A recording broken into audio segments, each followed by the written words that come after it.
آج ہم ایک ایسی کہانی کی بات کریں گے جو ایمان کی طاقت اور ظلم کی انتہا کو بیان کرتی ہے۔ یہ ایک ایسے لڑکے کی کہانی ہے جس کے یقین نے ایک پوری سلطنت کو ہلا کر رکھ دیا، اور ایک ایسے بادشاہ کی جس کی طاقت صرف آگ اور خوف پر قائم تھی۔ ذرا تصور کریں، ایک ایسا شہر جہاں کی خاموشی چیخوں سے بھی زیادہ خوفناک تھی، گلیاں سنسان، گھر ویران، بس ہر طرف فوجیوں کے قدموں کی دھمک اور زمین کھودنے کی عجیب سی آوازیں گونجتی تھیں۔ یہ ایک ایسا شہر تھا جہاں صبح گھر سے نکلنے والا شام کو واپس نہیں لوٹتا تھا۔ تو سوال یہ اٹھتا ہے کہ آخر یہ لوگ جا کہاں رہے تھے، کون سی چیز انہیں نگل رہی تھی؟ اور اس کا جواب وہ تو اور بھی زیادہ ہولناک تھا۔ ایک بادشاہ کا حکم تھا، سیدھا سیدھا فرمان تھا کہ جو کوئی ایک اللہ کو اپنا رب مانے گا اسے زندہ جلتی ہوئی آگ کی خندقوں میں پھینک دیا جائے گا۔ اچھا، اس ظلم کی جڑ تک پہنچنے کے لیے ہمیں وقت میں تھوڑا پیچھے جانا ہوگا، اس کہانی کی بالکل شروعات میں۔ یہ سب شروع ہوا ایک ایسے بادشاہ سے جس کی سب سے بڑی خواہش یہ تھی کہ لوگ اسے خدا مانیں۔ یہاں ایک بڑی عجیب بات نظر آتی ہے۔ دیکھیں، بادشاہ کے پاس بظاہر سب کچھ تھا، بے انتہا طاقت، ایک خوفناک فوج اور خزانے کے خزانے، لیکن اس کے پاس وہ ایک چیز نہیں تھی جس کی اسے سب سے زیادہ طلب تھی، یعنی لوگوں کے دلوں پر سچی حکمرانی، ان کا ایمان۔ وہ جسموں کو تو جھکا سکتا تھا پر روح کو نہیں۔ اصل میں بادشاہ کی اس جھوٹی خدائی کے پیچھے ایک راز تھا، ایک بوڑھا جادوگر جو اپنے کرتبوں سے، اپنے فریب سے لوگوں کو بے وقوف بناتا تھا۔ لیکن بھائی، وقت تو کسی کا انتظار نہیں کرتا۔ جادوگر اب بوڑھا ہو رہا تھا اور بادشاہ کی طاقت کا یہ ستون کمزور پڑ رہا تھا۔ اسے اپنے فریب کا یہ فن کسی اور کو سکھانا تھا۔ اور یہیں سے ہماری کہانی کا مرکزی کردار، یعنی ایک ذہین نوجوان لڑکا سامنے آتا ہے جسے جادوگر کا شاگرد بننے کے لیے چنا گیا۔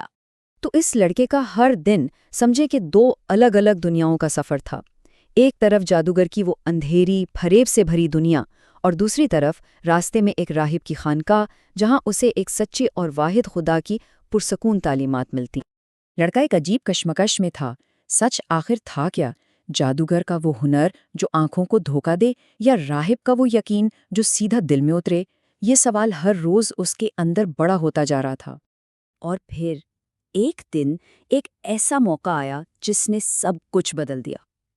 شہر کے راستے میں ایک بہت بڑا خوفناک جانور آ گیا، اور اس کی وجہ سے لوگوں کا آنا جانا بند ہو گیا۔ سب ڈرے ہوئے تھے۔ بس اسی لمحے لڑکے نے فیصلہ کیا۔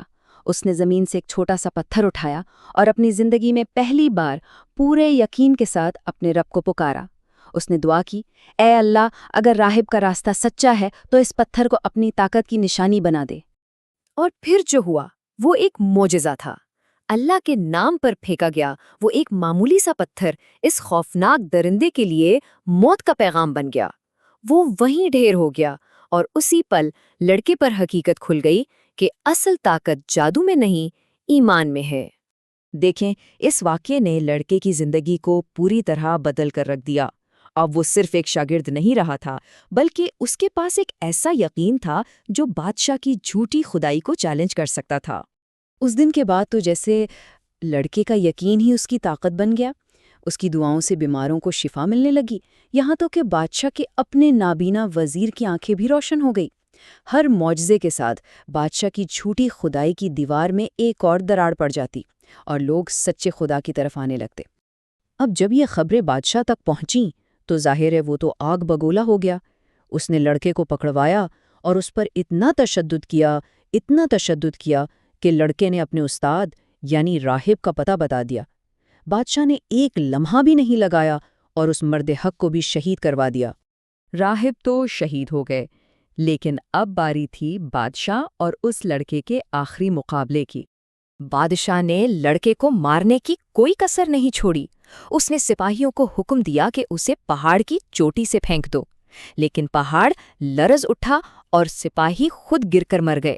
پھر اس نے اسے سمندر میں ڈبونے کا حکم دیا، لیکن ایک طوفان نے کشتی کو الٹ دیا اور سپاہی ڈوب گئے، جبکہ لڑکا ہر بار صحیح سلامت واپس آ جاتا۔ ہر ناکامی کے ساتھ بادشاہ کا غصہ بڑھتا ہی جا رہا تھا۔ جب بادشاہ بالکل حال ماننے لگا تو لڑکے نے خود اس کے سامنے ایک بڑی عجیب سی شرط رکھی۔ اس نے کہا، تم مجھے کبھی نہیں مار سکتے جب تک وہ کام نہ کرو جو میں تمہیں بتاؤں۔ اور پھر اس نے بادشاہ کو اسے مارنے کا ایک واحد طریقہ بتایا، ایک ایسا طریقہ جس کے پیچھے ایک بہت بڑی حکمت چھپی ہوئی تھی۔ اور بادشاہ اپنے تکبر میں اپنی سب سے بڑی بھول کر بیٹھا۔ اپنے پوری قوم کے سامنے اسے مجبوراً اسی خدا کا نام لینا پڑا جس کے وجود سے وہ انکار کرتا تھا۔ اس نے تیر کمان میں رکھا اور پکارا اس لڑکے کے رب، اللہ کے نام سے۔ تیر لڑکے کے ماتھے پر لگا اور وہ شہید ہو گیا۔ ایک پل کے لیے بادشاہ کو لگا کہ وہ جیت گیا ہے، کہ اس نے اس فتنے کو ہمیشہ کے لیے ختم کر دیا ہے۔ لیکن یہ جیت صرف ایک پل کی تھی۔ لڑکے کی شہادت ایک بیج کی طرح تھی جس نے ہزاروں دلوں میں ایمان کے پودے اگا دیے۔ جیسے ہی لڑکے کی روح پرواز کر گئی، پوری قوم ایک آواز ہو کر پکار اٹھی، ہم اس لڑکے کے رب پر ایمان لائے۔ لڑکے کی قربانی نے وہ کام کر دکھایا جو شاید اس کی زندگی نہ کر پاتی، اور یہ تھی بادشاہ کی سب سے بڑی شکست۔ اب اپنی آنکھوں کے سامنے یہ سب ہوتا دیکھ کر بادشاہ تو جیسے پاگل ہی ہو گیا۔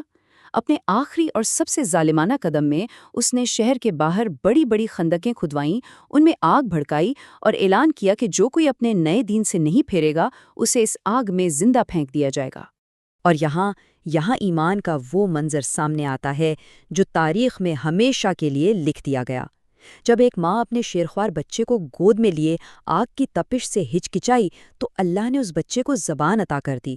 اس نے کہا، اماں صبر کرو کیونکہ تم حق پر ہو۔ یہ سننا تھا کہ وہ ماں بھی بے خوفی سے آگ میں کود گئی۔